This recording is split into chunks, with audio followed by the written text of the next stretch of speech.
In today's video, I'm going to show you how to create a database in Airtable from scratch, step by step. If you find this guide helpful, be sure to like and subscribe, and let's get right into it. First, open Airtable and sign in to your account. Once you're in, the first thing you need is a workspace. Think of it as a folder that holds all your related projects. Click Add Workspace and give it a name. Inside that workspace, you'll create your database, which Airtable calls a base. Click New Base to get started. You'll be offered a choice.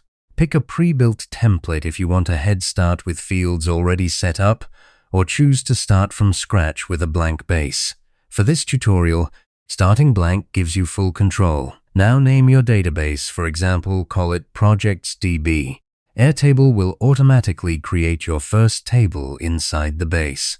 Tables are like spreadsheets where your actual data lives, and you can have multiple tables inside one base. By default, that first table comes with a few fields already, but you'll want to customize them. Click the Next to Add field to create new columns. You'll see different field types. Choose Text for names or descriptions, Date for deadlines, and Checkipsa for marking things complete. Next, rename those fields to match your project. For example, call one field Name, another Status, and a third Due Date. You click directly on the field name to edit it. Now it's time to add records, your actual data entries. Simply click into a cell and start typing rows of information. You'll notice Airtable saves everything automatically, so you never lose progress.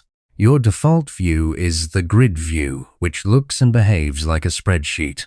But you can switch to other views like Calendar or Kanban later for different perspectives. If you need more structure, create additional tables inside the same base by clicking the Datum tab at the bottom. You can also link records between tables using the linked record field type. This is optional but powerful for connecting related data, like linking a task to a specific project. To organize your data, add filters. For instance, you can filter by status to show only tasks marked complete, or filter by due date to see only upcoming deadlines. Then add sorting. Sort by due date so the most urgent items appear first, or sort by priority if you've added that field. Remember, Airtable autosaves continuously, so your structure is always preserved without you hitting a save button. And that's it. You've just created a fully functional database in Airtable, complete with custom fields, records, views, and organization tools. Thanks for watching, and happy building!